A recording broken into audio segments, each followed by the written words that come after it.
Hello, here we are on the moors.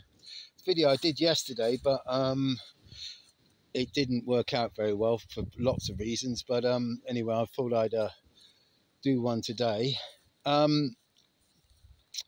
Regarding the Russians have come out and said that the drone attack on the Black Sea, and I'm not going to try and say it, and Sevastopol, or whatever the name of the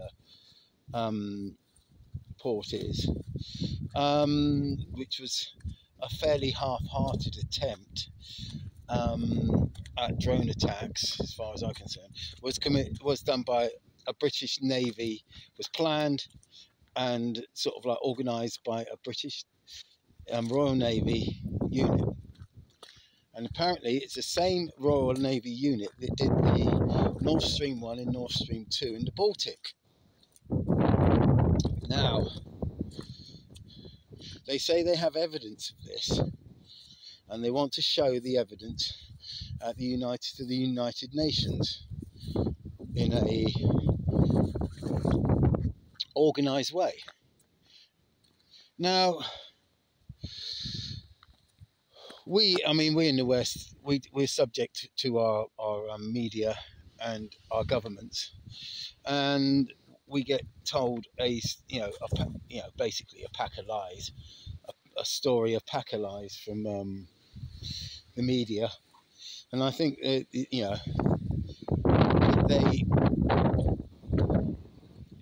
just can't help themselves. Even if they do want to tell the truth, even if they are telling the truth, they have to put a curveball on it or anything like that. They can't just tell the truth straight. Whereas the Russians don't seem to have that issue so much. They're not such a stranger to truths, and they keep it fairly plain, fairly simple, and fairly truthful. And so if they say they have evidence to say that it was a particular British Royal Navy unit that carried out these attacks, or that planned these attacks, or they planned all these attacks and how they should be exercised, then there's no reason not to believe them, really.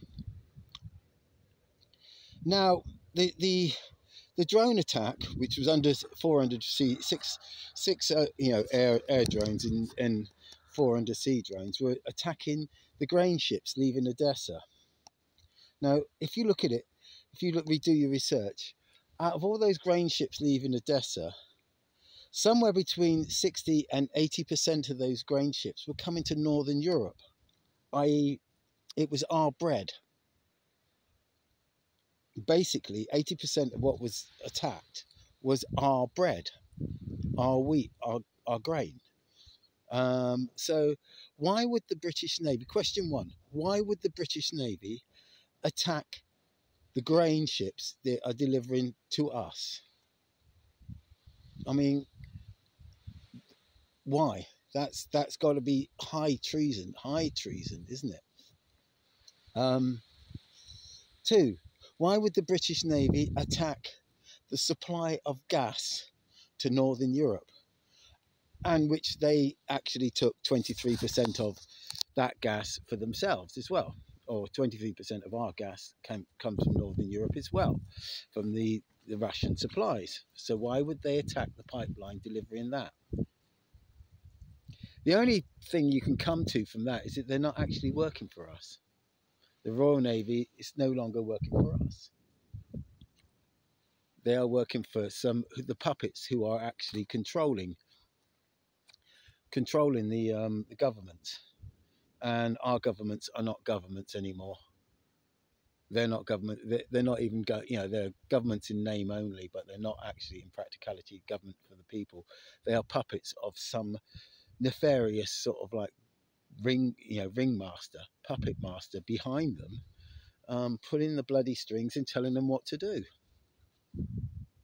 One reason, and there's one thing that actually has come out is when the Nord Stream pipelines were blown up, the explosions, Truss was in government at the time. She was our prime minister at the time, and she texted from her iPhone the fact that it happened 1 minute after the first explosion had gone off.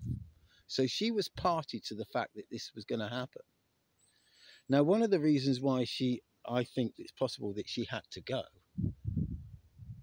was the fact that now we got Sunak, Mishki Sunak in the Rushki Sunak or whatever his name is in number 10. He can say, oh, well, it wasn't on my watch. I wasn't Prime Minister when this happened. Yeah. So why are the Royal Navy attacking its own targets? Targets that damage things. I mean, every action and things that's been taken by the West over the past several months seem to be designed to cause pain and loss to the people of Northern Europe, or all of Europe. Yeah. It just begs the question, what the fuck is really going on? You know, what the fuck is really going on? Will we ever know?